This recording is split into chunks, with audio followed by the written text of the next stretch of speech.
2024 April 3 ఇవాల్టి current affairs. First question, ఇటీవల ఏ దేశ తొలి మహిళా ప్రధానమంత్రిగా జుడిత్ సుమిన్వా తులుకా ఎన్నికైనది? జుడిత్ సుమిన్వా తులుకా ఏ దేశ ప్రధానమంత్రిగా ఎన్నికైందంటే కనుక కాంగో. చూడండి, కాంగో దేశ మొట్టమొదటి మహిళా ప్రధానమంత్రి అన్నమాట. ఈమె చాలా ఇంపార్టెంట్. ఇక్కడ మహిళలు ప్రధానమంత్రులు తొలిసారిగా దేశాలకైనప్పుడు ఇలాంటివి ఎక్కువ అడుగుతున్నారనమాట. ఇదివరకు మనకు బ్రిటన్ తొలి మహిళా ప్రధానమంత్రిగా మార్గరెట్ థాచర్ అయినప్పుడు కూడా బిట్లు పడ్డాయి. ఓకేనా, కాబట్టి మనం గుర్తుపెట్టుకోవాలి ఖచ్చితంగా. ఓకేనా, ప్రపంచంలోనే మొట్టమొదటి మహిళా ప్రధానమంత్రి సిడిమావో బండారు నాయకి, శ్రీలంక దేశం అనమాట. ప్రపంచంలో రెండవ మహిళా ప్రధానమంత్రి ఇందిరాగాంధీ. ఇండియాలో మొట్టమొదటి మహిళా ప్రధానమంత్రి కూడా ఇందిరాగాంధీనే. ఓకేనా, బ్రిటన్ దేశ మొట్టమొదటి మహిళా ప్రధానమంత్రి మార్గరెట్ థాచర్ అనమాట. Margaret Thatcher. కాబట్టి ఇప్పుడు కాంగో దేశానికి మొట్టమొదటి మహిళా ప్రధానమంత్రిగా జుడిత్ సుమిన్వా తులుకా ఎన్నిక కావడం జరిగిందనమాట. కాంగో. చూడండి, కాంగో రాజధాని కిన్షాసా. కిన్షాసా గుర్తుపెట్టుకోవాలి. కాంగో దేశ కరెన్సీ కాంగోలిన్ ఫ్రాంక్ అనమాట. Franc currency. ఓకేనా, కాంగో దేశ భాష ఫ్రెంచ్. కాంగో ప్రెసిడెంట్ వచ్చేసి ఫెలిక్స్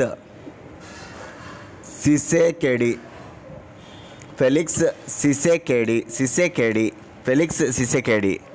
ఓకేనా, కాంగో ప్రధానమంత్రి జుడిత్ సుమిన్వా తులుకా. ఇవి నోట్ చేసుకోండి, చదువుకోండి, చాలా ఇంపార్టెంట్. ఓకేనా,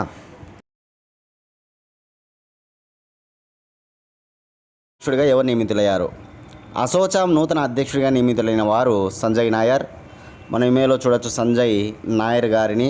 ఆయన ప్రజెంట్ అసోచామ్ నూతన ప్రెసిడెంట్ అనమాట. 2024-2025 కాలాన్ని సంవత్సరానికి సంబంధించి, అంటే 2024-2025 ఈ సంవత్సరానికి సంబంధించి ఆయన నియామకం అనేటువంటి జరిగిందనమాట. కాబట్టి నూతన నియామకాలు, న్యూ అపాయింట్మెంట్స్లో నోట్ చేసుకుని అసోచామ్ న్యూ ప్రెసిడెంట్ ఎవరంటే కనుక సంజయ్ నాయర్. అసోచామ్ ఫుల్ ఫామ్ వచ్చేసి associated chambers of commerce and industry of India. Association chambers of commerce and industry of India అనమాట. ఈ అసోచామ్ ఏర్పడిన సంవత్సరం 1920. ఈ అసోచామ్ అనేటువంటిది ఒక వాణిజ్య సంఘం అనమాట. ఓకేనా, ఈ అసోచామ్ ప్రధాన కార్యాలయం న్యూఢిల్లీలో ఉంది. అసోచామ్ న్యూ ప్రెసిడెంట్ వచ్చేసి సంజయ్ నాయర్ అనమాట. నిన్న ఏప్రిల్ 2 కరెంట్ అఫైర్స్లో మనం ఒక న్యూ అపాయింట్మెంట్ చెప్పుకున్నాం. అదేంటంటే కనుక ప్రెస్ ఇన్ఫర్మేషన్ బ్యూరో మొట్టమొదటి మహిళా డైరెక్టర్ జనరల్ అని మనం ఏప్రిల్ 2వ తేదీ కరెంట్ అఫైర్స్లో ఒక బిట్టు తెలుసుకున్నాం. ప్రెస్ ఇన్ఫర్మేషన్ బ్యూరో మొట్టమొదటి మహిళా డైరెక్టర్ జనరల్ ఎవరు? అది మీరు కామెంట్ బాక్స్లో మీ సమాధానాన్ని తెలియజేయండి. నా క్లాస్ విన్న వాళ్ళకైతే ఖచ్చితంగా ఆ పేరు గుర్తు ఉంటుంది నాకు తెలిసి. ఓకేనా, ఒకవేళ గుర్తు లేకపోతే ఆ 2వ తేదీ కరెంట్ అఫైర్స్ అన్ని కూడా మీరు రివిజన్ చేయండి ఒకసారి బాగా. Right. Third question, myth versus reality register పేరుతో ఓ వెబ్సైట్ను ఎవరు ప్రారంభించారు? మిత్ వర్సెస్ రియాలిటీ రిజిస్టర్ పేరుతో వెబ్సైట్ను ప్రారంభించిన వారు కేంద్ర ఎన్నికల సంఘం, సెంట్రల్ ఎలక్షన్ కమిషన్ అన్నమాట. చాలా ఇంపార్టెంట్, గుర్తుపెట్టుకోవాలి. ఎందుకంటే ఎన్నికల సందర్భం కాబట్టి. ఓకేనా, 5 ఏళ్ళకు ఒకసారి వచ్చేటువంటి ఎన్నికలు, సార్వత్రిక ఎన్నికలు అంటాం. ఇప్పుడు 2024లో జరగబోతున్నాయి లోక్సభ ఎన్నికలు అన్నమాట. ఈ ఎన్నికలకు సంబంధించి తప్పుడు సమాచార వ్యాప్తిని నియంత్రించడానికి తీసుకొచ్చినటువంటి గొప్ప వెబ్సైట్ అన్నమాట ఇది. ఎన్నికల ప్రక్రియ సంబంధించినటువంటి విషయంలో చాలా గొప్ప నిర్ణయం అన్నమాట ఈ వెబ్సైట్ తీసుకురావడం. మిత్ వర్సెస్ రియాలిటీ రిజిస్టర్ పేరుతో వెబ్సైట్ అన్నమాట. కేంద్ర ఎన్నికల సంఘం, గుర్తుపెట్టుకోవాలి. చూడండి, ఇక్కడ ఇమెయిల్లో చూడొచ్చు మనం. ప్రస్తుత కేంద్ర ఎన్నికల ప్రధానాధికారి ఎవరంటే రాజీవ్ కుమార్. మిగతా 2 సభ్యులు ఎవరంటే కనుక జ్ఞానేష్ కుమార్, సుఖ్వీందర్ సింగ్ సంధు. 3 ఉన్నారు కదా. ప్రధాన ఎన్నికల అధికారి ఒకరు ఉంటారు, మిగతా 2 అధికారులు ఉంటారు. 3ని గుర్తుపెట్టుకోవాలి ఖచ్చితంగా, ఎలక్షన్ టైం కాబట్టి. ఓకేనా, ప్రధాన ఎన్నికల అధికారి ఎవరంటే కనుక రాజీవ్ కుమార్. మిగతా 2 సభ్యులు ఎవరంటే కనుక జ్ఞానేష్ కుమార్ ఒకరు, సుఖ్వీందర్ సింగ్ సంధు ఒకరనమాట. మన ఎన్నికల కమిషన్ అనేటువంటి త్రిసభ్య ఎన్నికల కమిషన్ అనమాట. 3 సభ్యులతో కూడిన కమిషన్ కాబట్టి వాళ్ళ పేర్లు గుర్తుపెట్టుకోవాలి. ఓకేనా. ఈ సెంట్రల్ ఎలక్షన్ కమిషన్ 1950 జనవరి 25 ఏర్పడింది. 2010 జనవరి 25కు 60 ఏళ్ళు పూర్తయిన సందర్భంగా జనవరి 25ను ప్రతి ఏటా ఓటర్ల దినోత్సవంగా నిర్వహిస్తున్నారు. జనవరి 25 ఓటర్ల దినోత్సవం. ఓకేనా. ఎన్నికల కార్యాలయాన్ని నిర్వాచన్ సదన్ అంటారు. కేంద్ర ఎన్నికల సంఘం ఉంది కదా, దాని కార్యాలయాన్ని నిర్వాచన్ సదన్ అంటారనమాట. న్యూఢిల్లీలో ఉంటుంది. కేంద్ర ఎన్నికల సంఘం గురించి తెలిపే ఆర్టికల్ ఏది? కామెంట్ బాక్స్లో మీ సమాధానాన్ని తెలియజేయండి. కేంద్ర ఎన్నికల ప్రధాన అధికారిని ఎవరు నియమిస్తారంటే రాష్ట్రపతి నియమిస్తారనమాట. ఇక్కడ మొట్టమొదటి ఎన్నికల ప్రధాన అధికారి సుకుమార్ సేన్. ఎక్కువ కాలం కేంద్ర ఎన్నికల అధికారిగా పనిచేసింది కేవీకే సుందరం. తక్కువ కాలం ఎన్నికల ప్రధాన అధికారిగా పనిచేసింది నాగేంద్ర సింగ్. మొట్టమొదటి మహిళా ఎన్నికల ప్రధానాధికారి పిఎస్ రమాదేవి. ఆంధ్రప్రదేశ్ నుంచి ఎన్నికల ప్రధానాధికారి అయింది ఎవరంటే కనుక మొట్టమొదటి వ్యక్తి ఓకేనా పెరి శాస్త్రి గుర్తుపెట్టుకోవాలి. మొట్టమొదటి ఎన్నికల ప్రధానాధికారి సుకుమార్ సేన్. ఎక్కువ కాలం కేవీకే సుందరం, తక్కువ కాలం నాగేంద్ర సింగ్. తొలి మహిళ విఎస్ రమాదేవి. ఆంధ్రప్రదేశ్ నుంచి మొదటి వ్యక్తి పెరి శాస్త్రి. ప్రస్తుతం ఎవరున్నారంటే రాజీవ్ కుమార్ ఉన్నారన్నమాట. రామన్ మెగసెస్ అవార్డు పొందిన ఎన్నికల ప్రధానాధికారులు ఇద్దరు, TN Seshan, JM Lyngdoh. Voter గుర్తింపు కార్డు జారీ చేసిన మొట్టమొదటి ఎన్నికల ప్రధానాధికారి ఎవరంటే కనుక ఆయనే టిఎన్ శేషన్ అనమాట. ఇక ఓటు హక్కు వయసును 21 సంవత్సరాల నుంచి 18 సంవత్సరాలు తగ్గించినటువంటి ఓటు హక్కు వయసును 21 సంవత్సరాల నుంచి 18 సంవత్సరాలు తగ్గించినటువంటి ప్రధానమంత్రి ఎవరంటే రాజీవ్ గాంధీ. 61వ రాజ్యాంగ సవరణ ద్వారా 1989వ సంవత్సరంలో ఓటు హక్కు వయసును తగ్గించడం జరిగింది. 18 సంవత్సరాలకు ఓటు హక్కు వినియోగించుకున్న మొట్టమొదటి రాష్ట్రం ఏది అంటాడు. ఆన్సర్ ఆంధ్రప్రదేశ్ అన్నమాట, గుర్తుపెట్టుకోవాలి. ఓకేనా. ఓటర్ గుర్తింపు కార్డును జారీ చేసిన మొదటి రాష్ట్రం ఏదంటే మాత్రం ఓటరు గుర్తింపు కార్డును జారీ చేసిన మొదటి రాష్ట్రం హర్యానా అన్నమాట. ఓకేనా.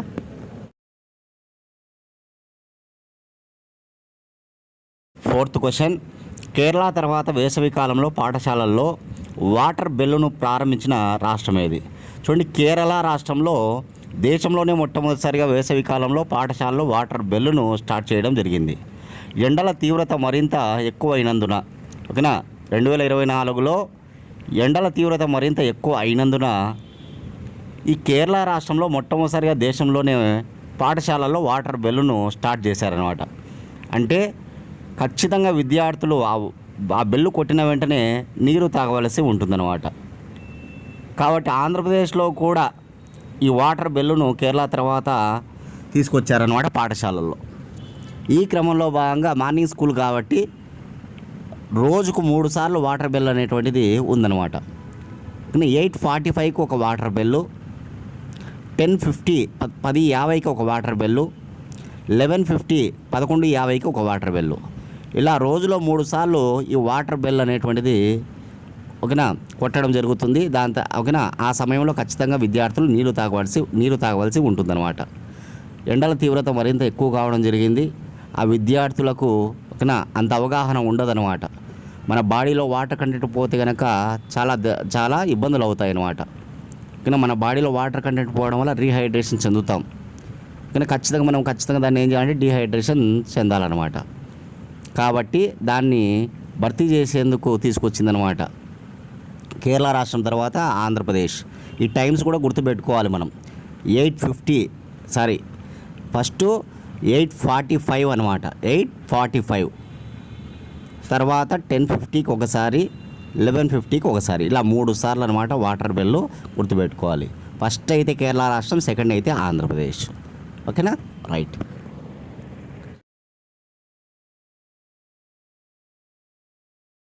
క్వశ్చన్, మన్మోహన్ సింగ్ 33 ఏళ్ల రాజ్యసభ ప్రస్థానం వీడ్కోలు పలంగా రాజ్యసభలో ఎప్పుడు తొలిసారిగా ఎన్నికయ్యారు? చూడండి, మన్మోహన్ సింగ్ అంటే మనందరికీ తెలిసినటువంటి వ్యక్తే. మాజీ ప్రధానమంత్రి, మాజీ ఆర్థిక మంత్రి అనమాట. మొట్టమొదటిసారిగా ఆయన రాజ్యసభలో అడుగుపెట్టింది 1991లో. 33 ఏళ్ల ప్రస్థానం అనమాట రాజ్యసభలో ఆయన యొక్క ప్రస్థానం. 33 ఏళ్ల తర్వాత ఆయన ఈ రాజ్యసభకు వీడ్కోలు పలకడం జరిగిందనమాట. 33 ఏళ్ల తర్వాత రాజ్యసభకు ఆయన వీడ్కోలు పలకడం జరిగింది. 1991 నుంచి 96 వరకు రాజ్యసభలో ఆయన ఉంటూ ఓకేనా దేశ ఆర్థిక మంత్రిగా పనిచేయడం జరిగింది పివి నరసింహారావు హయాంలో. గొప్ప ఆర్థిక సంస్కరణలు తీసుకొచ్చినటువంటి ప్రధానమంత్రిగా మనం ఎవరిని చెప్తాం? పివి నరసింహారావు అని చెప్తాం. దానికి కారకుడు ఎవరంటే కనుక ఈ మన్మోహన్ సింగే. ఎందుకంటే ఆర్థిక మంత్రిగా ఆయన హయాంలో పనిచేసి గొప్ప గొప్ప ఆర్థిక సంస్కరణలు తీసుకొచ్చాడనమాట. తర్వాత 2004 నుంచి 2014 వరకు 10 ఏళ్ల పాటు ప్రధానమంత్రిగా పనిచేశాడు. 2004 నుంచి 2014 వరకు దేశంలో ఎక్కువ కాలం ప్రధానమంత్రిగా పనిచేసిన వారు జవహర్లాల్ నెహ్రూ. ఆయన తర్వాత ఆయన కుమార్తె ఇందిరాగాంధీ అయితే ఇందిరాగాంధీ తర్వాత ఎక్కువ కాలం ప్రధానమంత్రిగా పనిచేసింది మన్మోహన్ సింగే. ఇప్పుడు మన నరేంద్ర మోడీ కూడా 10 ఏళ్ళు చేయడం జరిగిందనమాట. రేపుగానే ఎన్నికల్లో గెలిచి మళ్ళా ప్రధానమంత్రి అయితే మన్మోహన్ సింగ్ యొక్క రికార్డును బ్రేక్ చేయడం జరుగుతుంది. ఎవరు? నరేంద్ర మోడీ అనమాట. ఇలా ఆర్థిక మంత్రిగా మాజీ ప్రధానమంత్రిగా పనిచేశాడు. రాజ్యసభ సభ్యుడిగా ఇంతకాలం ఉన్నాడు. ఇప్పుడు వీడ్కోలు పలకడం జరిగిందనమాట. ఆయన యొక్క అంకిత భావాన్ని, ఆయన యొక్క మంచితనాన్ని, ఆయన యొక్క గొప్పతనాన్ని ప్రశంసించాడనమాట. ఎవరంటే కనుక నరేంద్ర మోడీ. మన్మోహన్ సింగ్ అంటే కాంగ్రెస్, నరేంద్ర మోడీ అంటే బీజేపీ. అయినప్పటికీ కూడా ఆయన యొక్క ఆర్థిక సంస్కరణలు దేశానికి గొప్ప ఆదర్శంగా ఉన్నాయన్నమాట. కాబట్టి నరేంద్ర మోడీ ఆయన గొప్పగా ప్రశంసించడం జరిగింది.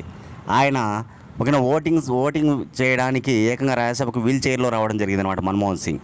ఆయన యొక్క అంకిత భావానికి అది నిదర్శనం అనమాట. ఓకేనా, ఇట్లా ఆయన గురించి మనం చూస్తామన్నమాట. అదేవిధంగా 9 మంది కేంద్ర మంత్రులు కూడా రాజ్యసభ నుంచి వీడ్కోలు పలకడం జరిగింది అన్నమాట. 9 మంది కేంద్ర మంత్రులు, మొత్తంగా 44 మంది రాజ్యసభ నుంచి వీడ్కోలు పలకడము. మొట్టమొదటిసారిగా రాజ్యసభలో ఓకేనా సోనియా గాంధీ ఈసారి అడుగు పెట్టడం జరిగిందనమాట. సోనియా గాంధీ మొట్టమొదటిసారిగా రాజ్యసభలో అడుగు పెట్టడం జరిగిందనమాట. ఓకేనా, అదేవిధంగా మాజీ ప్రధానమంత్రి మన్మోహన్ సింగ్ వీడ్కోలు పలకడం జరిగింది. ఆ విషయాన్ని మనం గుర్తుపెట్టుకోవాలి. ఓకేనా, రైట్.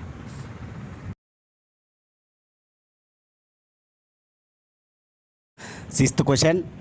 దేశంలోనే తొలిసారిగా ఇండియన్ ఎయిర్ ఫోర్స్ ఏ కేంద్రపాలిత ప్రాంతంలో అత్యవసర ల్యాండింగ్ సౌకర్యం ఏర్పాటు చేసినది? అత్యవసర ల్యాండింగ్ సౌకర్యం ఓకేనా, ఎమర్జెన్సీ ల్యాండింగ్ ఫెసిలిటీ అనమాట.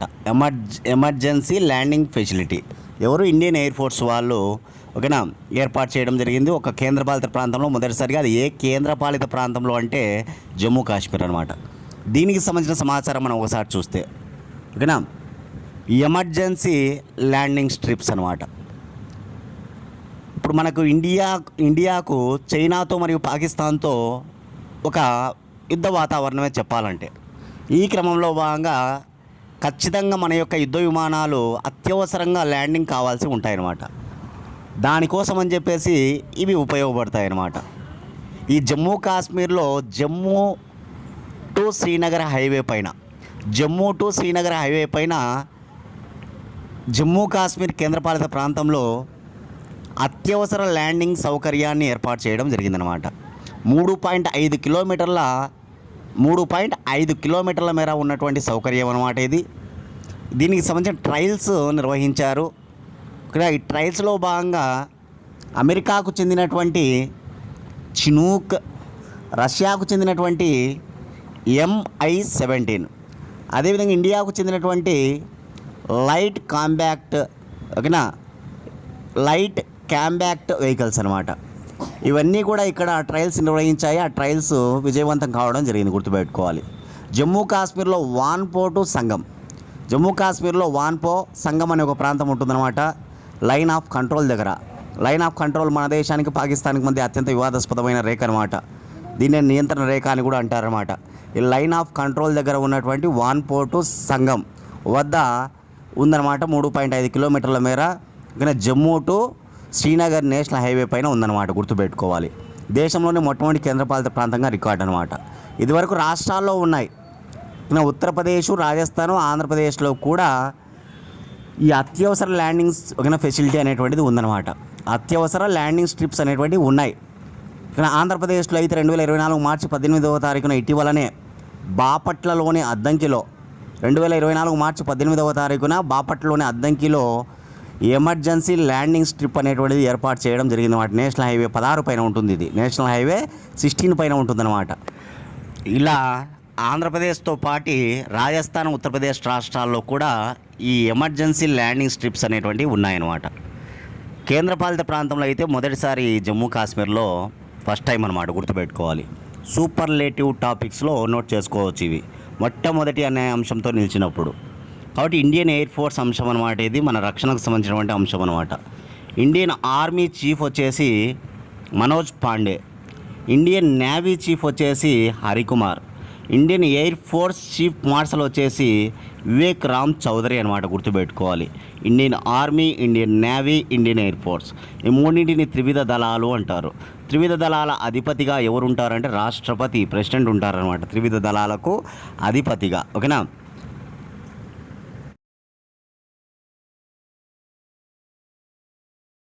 క్వశ్చన్ 2023-2024 ఏడాదికి గాను భారత్ నుంచి ఎంత మేర ఎగుమతులు రక్షణ రంగంలో జరిగాయి?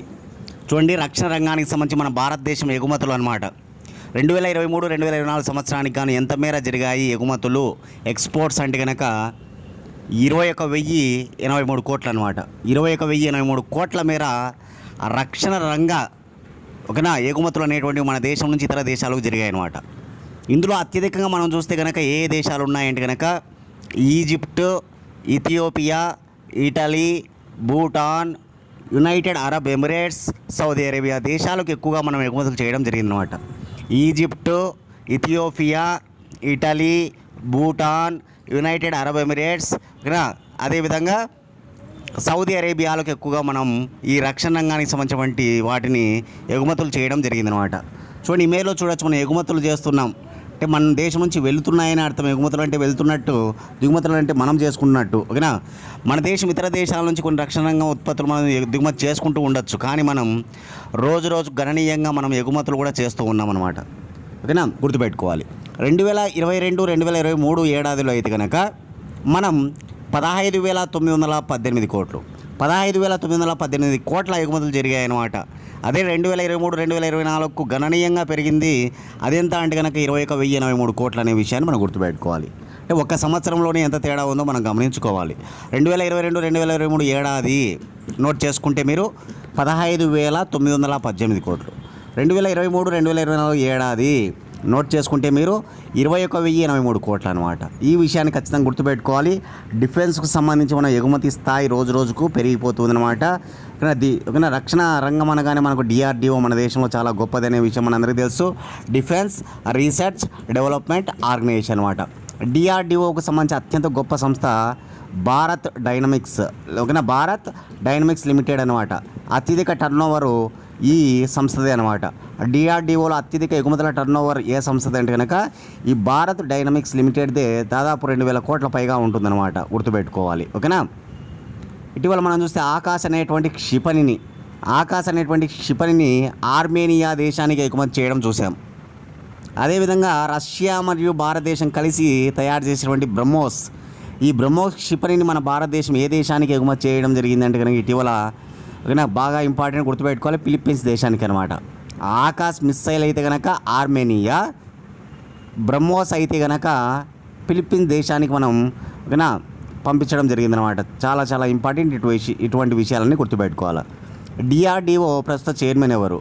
డిఆర్డిఓ ప్రధాన కార్యాలయం హైదరాబాదే. డిఆర్డిఓ ప్రస్తుత చైర్మన్ ఎవరు? కామెంట్ బాక్స్లో మీ సమాధానాన్ని తెలియజేయండి అందరూ కూడా.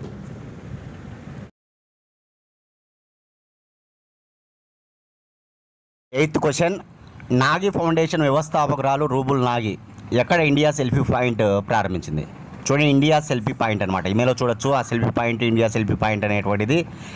దీన్ని ప్రారంభించినటువంటి వ్యక్తి ఎవరంటే నాగి ఫౌండేషన్ ఫౌండర్ అయినటువంటి రూబుల్ నాగి అనమాట. ఎక్కడ అంటే లైన్ ఆఫ్ కంట్రోల్, నియంత్రణ రేఖ వద్ద. ఇండియా పాకిస్తాన్ మధ్య అత్యంత వివాదాస్పదమైనటువంటి లైన్ అనమాట ఈ నియంత్రణ రేఖ అనేటువంటిది. పర్యాటకులను మరింత ఆకర్షించేటువంటి ప్రాంతాలు అన్నమాట ఇవన్నీ కూడా. ఇక్కడ జీలం నది అంటేనే మన అందరికీ శ్రీనగర్, జమ్మూ కాశ్మీర్లో శ్రీనగర్ అనేటువంటిది జీలం నది ఒడ్డునే ఉంటుందన్నమాట. జమ్మూ కాశ్మీర్ రాజధాని శ్రీనగర్ జీలం నది ఒడ్డున ఉంటుందన్నమాట. అటువంటి జీలం నది ఈ గొప్ప సరిహద్దు ప్రాంతమైనటువంటి లైన్ ఆఫ్ కంట్రోలు ఓకేనా. ఇది ఉరి అనేటువంటి అంటే జమ్మూ కాశ్మీర్లో ఉరి అనే ప్రాంతం వద్ద ఈ సెల్ఫీ పాయింట్ అనేటువంటిది ఏర్పాటైందనమాట. అత్యంత ఆకర్షణీయమైనటువంటి ప్రాంతం, పర్యాటకులను మరింత ఆకర్షించేటువంటి ప్రాంతం. ఇక్కడ ఇండియా సెల్ఫీ పాయింట్ను ప్రారంభించింది ఎవరంటే కనుక నాగి ఫౌండేషన్ వ్యవస్థాపకురాలు రూబుల్ నాగి అనే విషయాన్ని గుర్తుపెట్టుకోవాలి. కానీ డైరెక్ట్ బిట్ అనమాట. ఇది చాలా చాలా ఇంపార్టెంట్, గుర్తుపెట్టుకోవాలి. లైన్ ఆఫ్ కంట్రోల్ వద్ద కాబట్టి అందులో ఇండియా పాకిస్తాన్ మధ్య అత్యంత వివాదాస్పదమైనవి మనం నోట్ చేసుకుంటే మీరందరూ కూడా Radcliffe line, Sir Creek line, line of control, 24 degrees parallel line, AGPL actual ground position line అనమాట. AGPL actual ground position line. అదేవిధంగా ఐబిఎల్ ఇంటర్నేషనల్ బార్డర్ లైన్. అదేవిధంగా బాగ్లీహర్ ప్రాజెక్టు. ఏ ప్రాజెక్టు రెండు దేశాల మధ్య వివాదాస్పదం అంటే కనుక ఇండియా పాకిస్తాన్ మధ్య అదే బాగ్లీహర్ ప్రాజెక్ట్ అనమాట. అదేవిధంగా మరొకటి తుల్బుల్ నావిగేషన్, ఇండియా పాకిస్తాన్ మధ్య వివాదాస్పదమైనది తుల్బుల్ నావిగేషన్ కూడా గుర్తుపెట్టుకోవాలి. ఓకేనా. అదేవిధంగా సియాచిన్ యుద్ధక్షేత్రం అనేటువంటిది కూడా ఇండియా పాకిస్తాన్ మధ్య అత్యంత వివాదాస్పదమైనటువంటిది. పాక్ ఆక్రమిత కాశ్మీర్ కూడా వివాదాస్పదమైనటువంటివి అనమాట. ఇవన్నీ గుర్తుపెట్టుకోవాలి.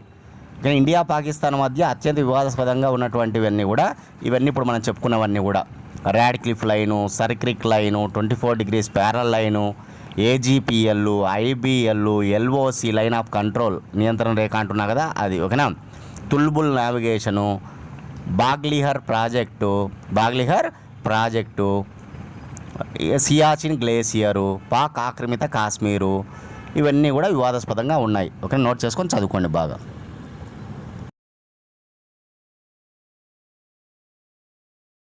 9th క్వశ్చన్, వాహనాల రద్దీని తగ్గించడం కోసం ప్రపంచంలో తొలిసారిగా ఏ నగరంలో రద్దీ రుసుమును చేయనున్నారు? చూడండి, వాహనాల రద్దీ వెహికల్ ట్రాఫిక్స్ ఏవైతే ఉంటాయో ఆ వెహికల్స్ యొక్క ట్రాఫిక్ను తగ్గించడం కోసం, నియంత్రించడం కోసం ప్రపంచంలోనే మొట్టమొదటిసారిగా అమెరికాలోని న్యూయార్క్ నగరంలో రద్దీ రుసుం. ఇటీవల మనం చూసాం రెయిన్ ట్యాక్స్ వర్షానికి సంబంధించినటువంటి పన్ను అనమాట. ఎక్కడ? కెనడా దేశంలో టొరంటో గొప్ప నగరం అని చెప్పాం. టొరంటో అన్నిటికంటే పెద్ద నగరం. రాజధాని ఒట్టావా అయితే కెనడాలో పెద్ద నగరం ఏదంటే టొరంటో. అట్లా అమెరికాలో రాజధాని వాషింగ్టన్ అయితే అమెరికాలో పెద్ద నగరం న్యూయార్క్ అనమాట. బిగ్ యాపిల్ అంటారు న్యూయార్క్ నగరాన్ని. ఇదే న్యూయార్క్ నగరాన్ని సామ్రాజ్య నగరం, ఎంపైర్ సిటీ అంటారు. అమెరికా రాజధాని వాషింగ్టన్ పొటమాక్ నది ఒడ్డున ఉంటుంది. అమెరికాలో అన్నిటికంటే పెద్ద నగరం న్యూయార్క్ హడ్సన్ నది ఒడ్డున ఉంటుందన్నమాట. అటువంటి న్యూయార్క్లో మనందరికీ తెలుసు ట్రాఫిక్ అంటే వాహనాల రద్దీ ఎక్కువ అనమాట.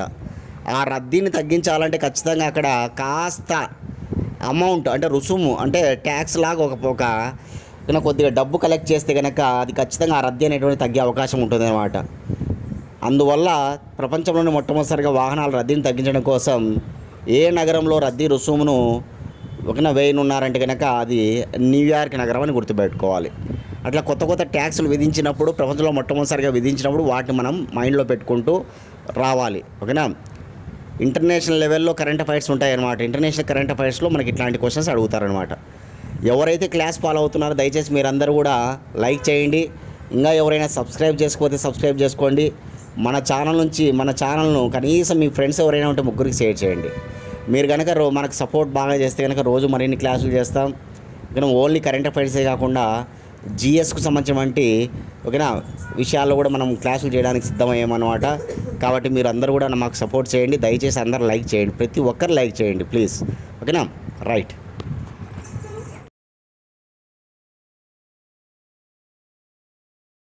ఒక 1 year కరెంట్ అఫైర్స్ ఉన్నాయి.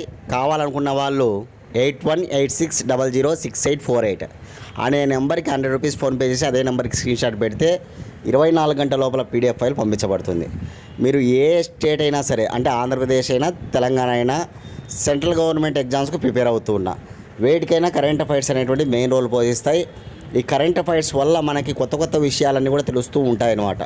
కాబట్టి ఓకేనా, కరెంట్ అఫైర్స్ మెయిన్ రోల్ పోషిస్తాయి అన్నమాట జాబ్ తీసుకురావడంలో. కాబట్టి అందరూ కూడా యూటిలైజ్ చేసుకోండి. 100 రూపీస్కే 1 year కరెంట్ అఫైర్స్ అందిస్తూ ఉన్నాం.